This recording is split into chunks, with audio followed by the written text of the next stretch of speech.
2017, a single piece of malware shut down one of the largest shipping companies on Earth. Maersk, the Danish shipping giant that moves 20% of global trade, was crippled in minutes. Their computers went dark one by one across offices in 130 countries. Employees watched their screens go black and could do nothing. The attack was not even aimed at Maersk. It was a weapon created by Russian military intelligence targeting Ukraine, and Maersk simply happened to be in the way. The total damage to Maersk was estimated at $300 million from a cyber attack that was not even meant for them. Every 39 seconds, a cyber attack happens somewhere on Earth. The average cost of a single data breach in 2023 was $4.45 million. That number has increased every single year for the past 13 years. The global cost of cybercrime is projected to reach $10.5 trillion annually by 2025. $10.5 trillion. That would make cybercrime the third largest economy on Earth, behind only the United States and China. Companies are not paying millions for cybersecurity because they want to. They are paying because the alternative costs significantly more. And increasingly, the alternative is not a question of if, it is a question of when. To understand why cybersecurity spending has become one of the fastest growing budget lines in corporate history,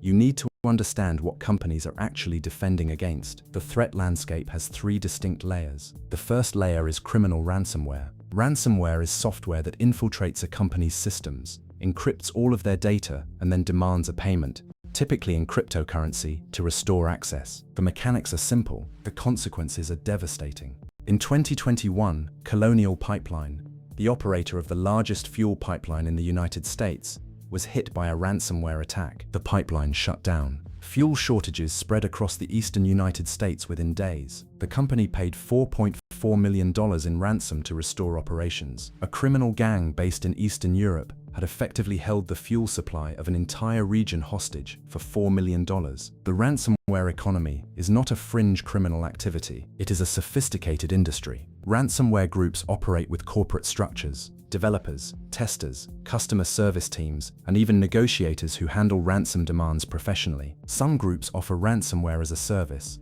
a model where criminal developers license their malware to affiliated attackers who execute the attacks and share the revenue. The affiliate receives between 60 and 80% of every ransom paid. The developer receives the remainder in exchange for maintaining the software and handling technical support. This is a subscription business model applied to extortion, and it is extraordinarily profitable. In 2023, ransomware payments globally exceeded $1 billion for the first time ever recorded. The second layer of the threat landscape is nation-state hacking. Governments around the world maintain dedicated teams of elite hackers, funded by national defense budgets and operating with state-level resources and intelligence. These groups do not typically seek ransom, they seek information. Intellectual property stolen from a pharmaceutical company can save a government billions in research and development costs. Military technology stolen from a defense contractor can close a decade-long capability gap. Financial system access can enable sanctions evasion worth hundreds of billions of dollars. The United States, China, Russia, North Korea, and Iran are all known to maintain significant offensive cyber capabilities. North Korea is estimated to have stolen over $3 billion in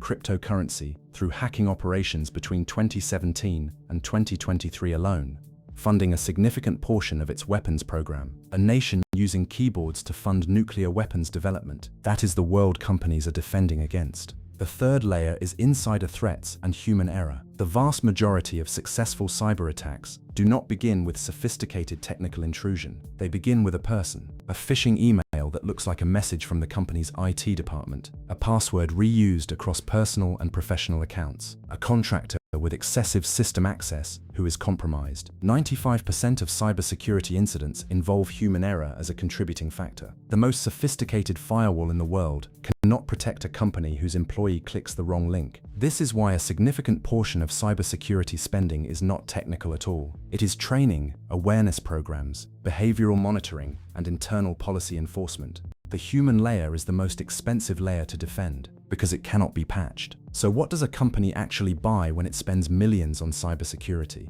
The answer is a layered architecture of overlapping protections, each designed to catch what the previous layer missed. Endpoint protection secures every device that connects to the company network. Firewalls control what traffic enters and exits the network boundary. Identity and access management ensures the right people have the right access, and nothing more. Security Operations Centers, SOCs, employ teams of analysts who monitor network activity around the clock, looking for anomalies that indicate a breach in progress. Penetration testing firms are paid to attack the company's own systems, finding vulnerabilities before real attackers do. And increasingly, artificial intelligence systems analyze billions of network events per second, looking for behavioral patterns that indicate compromise. Each of these layers costs money. Each of these layers is necessary because attackers probe all of them simultaneously. The cybersecurity industry that has grown to serve these needs is now worth over $250 billion annually, and it is growing at approximately 15% per year. Companies like CrowdStrike, Palo Alto Networks, and Fortinet generate billions in revenue, protecting other companies from threats that did not exist 15 years ago. The industry was essentially invented by the problem it solves. But here is the uncomfortable economic truth at the center of cybersecurity. It is an arms race with no finish line. Every defensive improvement creates an incentive to develop a new attack that bypasses it. Every new technology, cloud computing, artificial intelligence, the Internet of Things, creates new attack surfaces faster than the defensive industry can cover them. The Internet of Things alone is projected to have over 29 billion connected devices by 2030. Every single one of those devices is a potential entry point for an attacker. The cyber insurance industry has emerged as perhaps the most honest financial reflection of how serious this risk has become. Cyber insurance policies protect companies against the financial consequences of a breach, covering ransom payments, legal costs, regulatory fines, customer notification costs, and business interruption losses. The global cyber insurance market was worth approximately $15 billion in 2023, but insurers are struggling. The frequency and severity of ransomware attacks has increased so dramatically that several major insurers have begun excluding ransomware coverage from standard policies entirely. Lloyd's of London, the world's oldest insurance market, issued guidance in 2022, effectively limiting coverage for cyberattacks attributed to nation-state actors. When the world's oldest insurance market decides a risk is too large to insure, that tells you something important about the scale of what companies are dealing with. There is a dimension of the cybersecurity economy that receives almost no public attention: the zero-day market. A zero-day is a software vulnerability that is unknown to the software's developer, and therefore has no patch or defense available. Zero-day vulnerabilities in major operating systems, browsers, and enterprise software are worth enormous sums of money to governments and intelligence agencies who want to use them for offensive operations, to criminal groups who want to exploit them for financial gain, and to cybersecurity researchers who discover them and sell them through legal broker markets. A single zero-day vulnerability in a widely used enterprise platform can sell for between $100,000 and $2 million.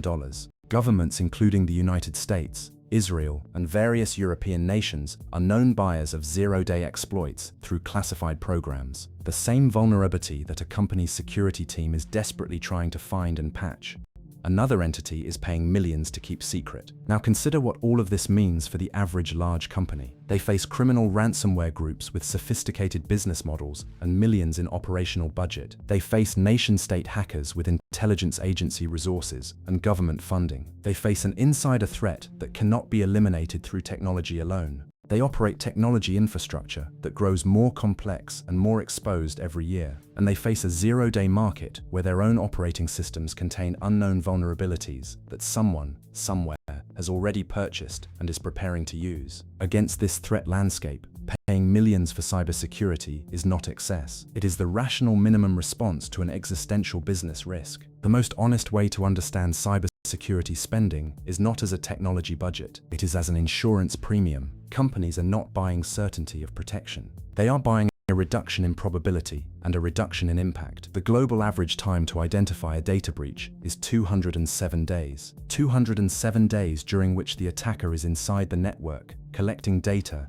escalating privileges, preparing the final attack. The companies that identify breaches fastest are the ones that have invested most heavily in detection capabilities. The difference between identifying a breach in days versus months is the difference between a manageable incident and a company-ending catastrophe. In 2013, Target, the American retailer, suffered a breach that exposed the credit card data of 40 million customers. The breach originated through a third-party HVAC contractor whose network credentials were stolen. The attackers used those credentials to access Target's payment systems. The total cost to Target exceeded $200 million in settlements, system upgrades, and reputational damage, all because of one third-party contractor's compromised login. The cybersecurity industry exists because the internet was built for openness, not security. The protocols that power the global internet were designed in an era when the network connected a small number of trusted research institutions. Security was an afterthought. 40 years later, those same foundational protocols underpin a global economy worth hundreds of trillions of dollars. And patching the security gaps of a 40-year-old open architecture,